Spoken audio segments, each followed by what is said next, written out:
Unlock the Secrets of Charm with The Art of Seduction by Robert Greene. This book is split into two parts. Stories of irresistibly charming figures and practical techniques for attracting people. We're creating 35 video episodes to teach you these methods. Episode 15. Appearing as an object of insatiable desire.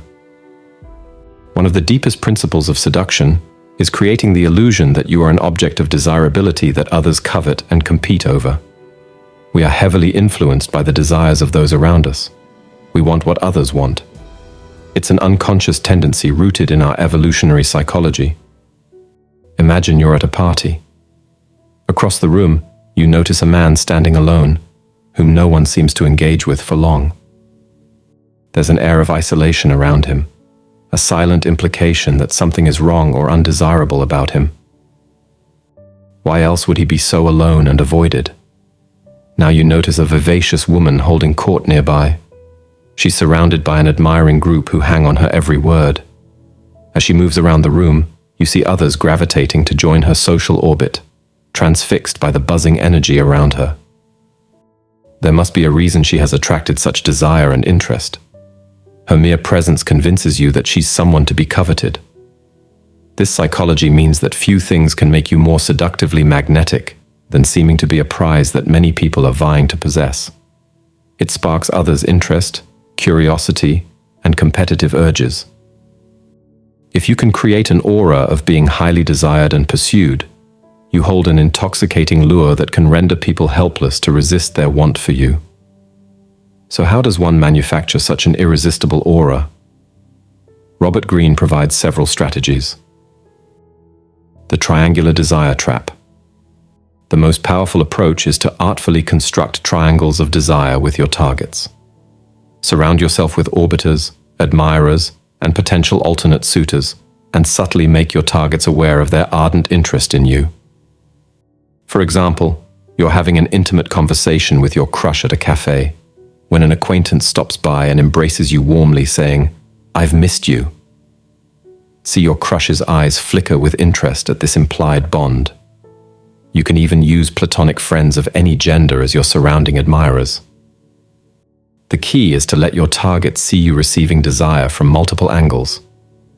This creates a highly provocative dynamic where your targets feel they must compete with others for the chance to pursue and possess you. Their ego and pride get engaged. They can't bear the idea of being outcompeted. Their desire to obtain you as the prize gets inflamed. Be careful not to ever directly brag about your admirers.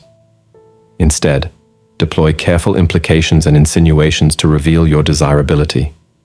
For example, as you're making plans with your crush, be vague about having another thing one evening, letting their imagination run wild about what other entanglement you might have. Drop vague references to having other options besides your target. Appear to be in high demand, but never crassly flaunt it. The power of reputation. Similarly, you can feed the perception of your desirability by having an alluring reputation precede you. The English actress Nell Gwynn became King Charles II's favorite mistress, in part because of her salacious reputation as a celebrated beauty and passionate lover before he ever met her. If you have a storied history as an irresistible seducer with many conquests, it will make people want to possess you that much more. They'll vie for the vanity of being able to say they too could join the ranks of those who could capture your interests. If you cultivate an irresistible persona and backstory, you create a self-fulfilling prophecy where people simply expect you to be highly desirable based on your reputation. Then their desire will rapidly materialize.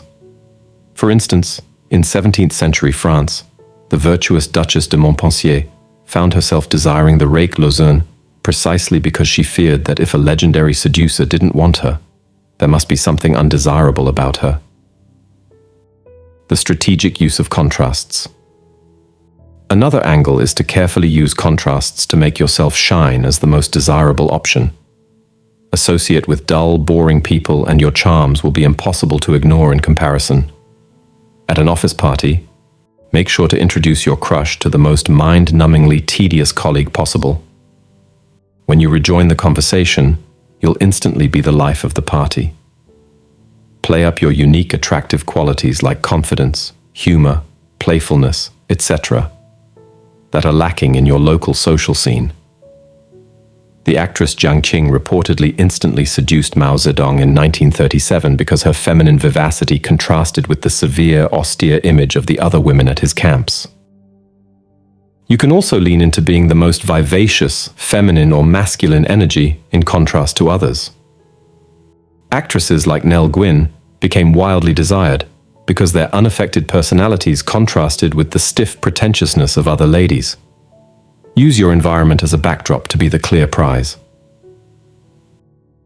Calculated scarcity and distance. Finally, maintain an air of being slightly unattainable and uncompromisingly selective. We humans tend to overvalue what is rare and difficult to attain. After an amazing first date, briefly make your new lover wonder if you'll want to see them again, instead of smothering them with enthusiasm.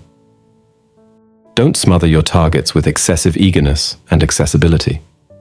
Instead, divert some of your time and attention elsewhere periodically, so they intuitively feel they must compete for your limited romantic interests. In his novel, The Seducer's Diary, Kierkegaard's main character Johannes purposely procures a shy, painfully boring young man to briefly pursue the object of his desire. This makes her grateful when Johannes swoops in as the contrasting alternative. A perceived scarcity around you will amplify your desirability. As the Duc de Rion advised in the 18th century, if you are worried you are showing too much interest, then you are. Maintain an air of having other obligations and diversions to compete with. When you deploy these strategies in harmony, you ignite a powerful psychology in those around you, where you seem to be the universally desired prize that everyone craves. Their interest will be stoked into a ravenous hunger as they vie to be the chosen ones who earn your affections. You hold the intoxicating position of being an object of insatiable desire that renders people helpless in your wake. Now, something important. Make it a daily habit to learn something truly beneficial that enhances your life. Remember, the content you feed your mind is like nourishment for your brain. Be deliberate in your choices. Otherwise, be wary. Algorithms are often crafted to manipulate your thoughts. Reflect on that. Now, we're excited to announce that we're now welcoming contributions through subscriptions to aid our upcoming projects and bring you exceptional content. Join us by subscribing today.